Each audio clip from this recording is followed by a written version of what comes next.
السلام عليكم ورحمة الله وبركاته أخوتي العزاز، مرحبا بكم كاملين داخل الوطن وخارج الوطن.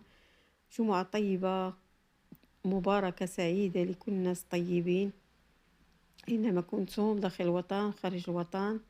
مناسبة هذه الأمطار المباركة اللي صبت اليوم إن شاء الله في هذا اليوم الجمعة، نتمنى تكون أمطار خير وبركة نافعة غير ضارة في جميع ربوع المملكة.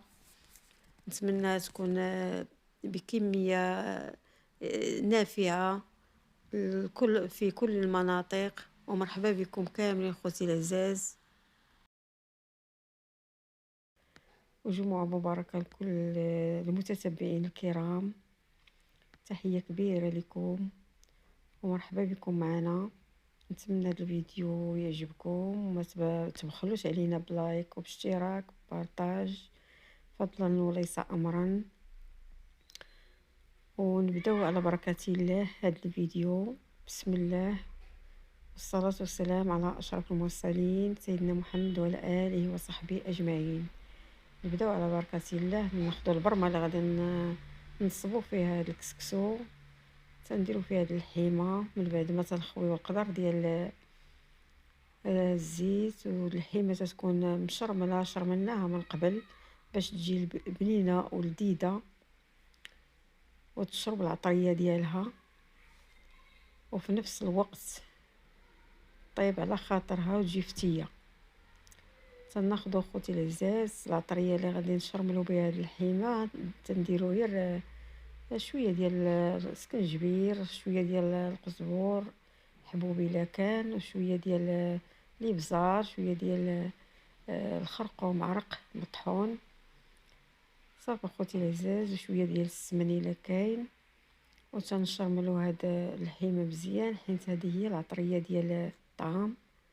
كاين زعفران الحر تدير واحد الشعيرات، ما كاينش تكتفيو بالسمينه اللي تتشرملو فيها هاد الحيمه وتتخليوها، وخصوصا الا باتت وشربات ديك العطريه مزيان تتجي لذيذه وتتجي فتيه في نفس الوقت. صافي من بعد ما تنديروها تتشحر، تنزيدوها القياس ديال البصله حسب القدر اللي عندكم ديال الكسكسو اولا ديال اللحم. البصله ما نديروش كلها، ندير نصها خضره ونصها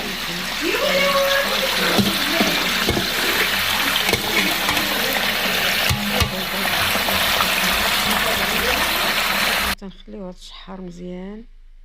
تنضيفوا القدر ديال العطريه الاخرى اللي غادي حيت غادي نزيدو مازال البلول اللي غادي نبلو فيه هذا الكسكسو. تنضيفوا البزار، شويه ديال الملحه، شويه ديال السكنجبير، شويه ديال الخرقوم عرق صافي.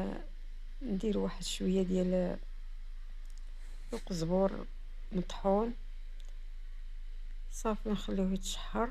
هذه هي الخضيره اللي غادي نخضروا بها. عندنا الحمص، عندنا الخضره ديال الطعام مخلطه.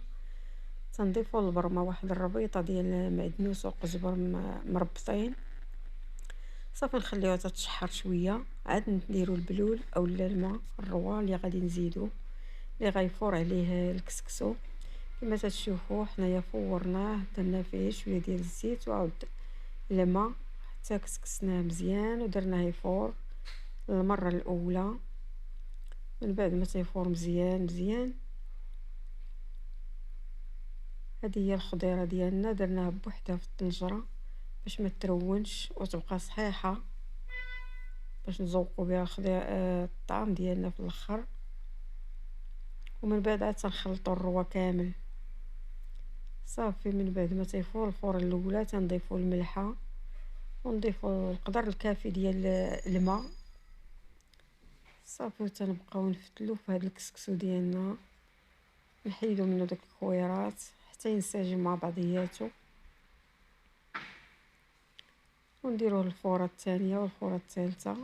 نبقاو على هذا الشكل حتى الاخر.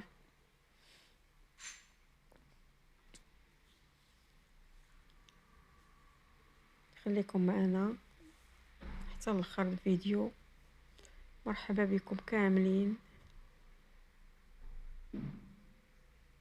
صافي من بعد ما نفتلوه مزيان تنحسوا بانه تحل مبقاوش فيه ديك الكويرات، تنديروه فور عاوتاني المره الثانيه بكل سهوله. وتبارك الله عليكم خوتي العزاز داخل الوطن وخارج الوطن، اهلا وسهلا بالجميع. ها هو من بعد ما كله نساج مع بعضياتو تنديرو عاوتاني في الكسكاس حتى يفور، ونهزو القدر اللي بقى حتى هو نديرو ليه نفس الشكل، نضيفو الملحه والملح حتى الاخر. من بعد ما تيفور مزيان ما تتبقاش فيه الريحه ديال سميتو، نسقيوه كما تتشوفوا. هذا هو الطعام ديالنا ديال الكسكسو ديال اليوم. نتمنى ينال الرضاء ديالكم الاعجاب ديالكم. متنساوناش خوتي بالبارطاج وباللايك فضلا وليس امرا. تحياتي لكم كبيره داخل الوطن وخارج الوطن، كل المتتبعين الكرام، شكرا لكم جميعا، والسلام عليكم ورحمه الله وبركاته.